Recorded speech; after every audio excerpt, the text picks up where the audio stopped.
The alien queen had trusted poison more than promises. So when the fortress alarms began to howl, and the first defense ring vanished in white fire, her first thought was not invasion. It was betrayal, because on the war moon Kareth, loyalty was something traded, never given. Queen Sarek rose from her black throne as warnings flashed across the command chamber. Nobles shouted, officers lied, and tactical projections bloomed in the air beyond the walls. The Vorthok swarm was pouring through the western breach, a species so efficient at slaughter that worlds vanished after their passing.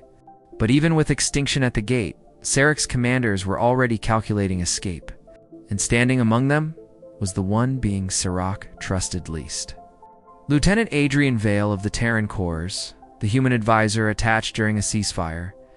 He was supposed to be symbolic and disposable, yet while Sarek's nobles panicked, Vale was loading a fresh power cell into his rifle. Why prepare for battle, Sarek asked, and not for escape? Vale glanced at the breach and answered, because if that line collapses, everyone behind it dies. Then the corridor feed went dark, and the screaming started inside the walls. Another impact rolled through the fortress. One commander demanded evacuation to the inner sanctums. Another urged sealing the lower hatcheries, which meant abandoning thousands of workers to buy the court more time. Sarek listened with cold disgust, because this was exactly why she trusted no one. Power always called itself loyalty until danger came close. Vale stepped to the tactical map and pointed at a narrow maintenance route. Causeway 7, he said. Exposed, narrow, terrible, but tight enough to choke them if somebody holds that bridge. The breach can be contained, a noble laughed. No one holds Causeway 7 against Vorthok. Vale did not blink. Then give me command and I will hold it. The chamber froze. Because Causeway 7 was a death sentence? Sarek studied the human, expecting ambition or deceit, but his face held only sincerity. Why, she asked, my people mock yours? My court would watch you die. Vale met her stare and said, because the civilians below this sector did not choose any of that? Sirach descended from her throne, pressed the command sigil of Western Defense into his gauntlet, and ignored the outrage around her. Hold the bridge, she said. Vale ran through smoke in squads, and reached the causeway with only 31 defenders behind him. Most wounded, all convinced they had been sent there to die. Some species worship strength, humans worship responsibility. The bridge stretched ahead like a steel blade over reactor coolant pits. No cover, no mercy, no second line. Vale checked the rear blast doors and ordered them left open. Civilians were still fleeing through the service tunnels behind the bridge.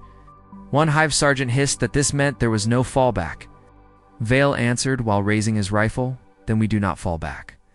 The far door exploded inward, and the Vorthok poured through in a black wave of chitin and blades. Silent, fast, and sure of victory. Vale fired first, and the line erupted with him. Plasma flashes filled the causeway, bodies slammed onto the metal deck. And within seconds, the bridge became a furnace of screams and sparks. The first assaults nearly broke the defenders. Gun nests burst, soldiers vanished over the railings. Loaders died at their posts, but Vale kept moving through the chaos, dragging the wounded into firing positions, shouting ranges, redirecting fire, and holding the center where the bridge narrowed most. When his rifle overheated, he drew his sidearm. When that ran dry, he used a blade. The line should have collapsed. Every Dominion doctrine said survival outranked solidarity. Yet the defenders stayed because the humans stayed. A veteran missing an arm kept feeding ammunition because Vale was still standing. A terrified reactor boy ran fresh power cells into open fire because Vale had told him, I need you alive for 10 more seconds. And when every instinct said run, the human took one step forward. From the command chamber, Sarek watched the battlefield in silence. Seeing something she had never seen before, courage spreading like infection.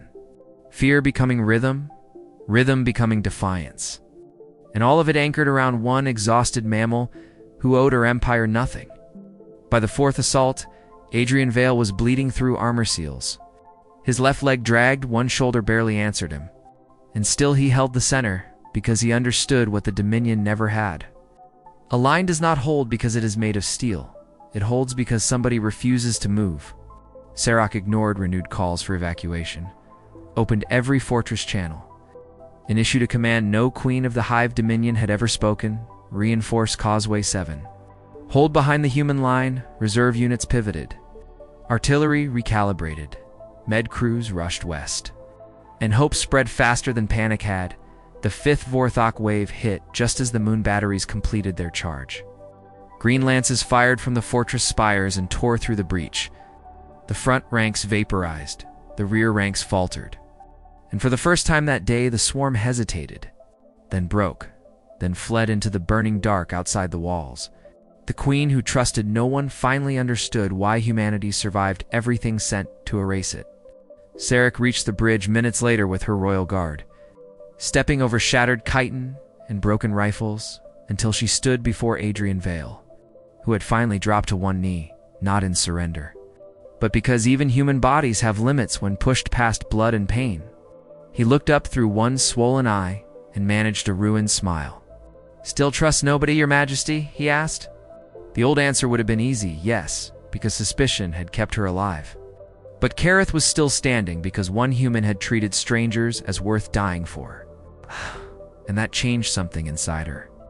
So in front of her stunned guard, the queen lowered herself, placed one clawed hand over his burned gauntlet, the oldest vow gesture of her people, and said, "I trust the one who held the line when everyone else was ready to abandon it." Around them, the surviving soldiers looked at the human with awe, because on that bridge, Adrian Vale had done more than stop an invasion. He had forced an empire built on fear to witness a harder truth: that humans were not feared because they were strongest. They were feared because once they decided someone was theirs to protect, pain, odds, blood, and death itself became details. And against a species like that, even queens learn to trust.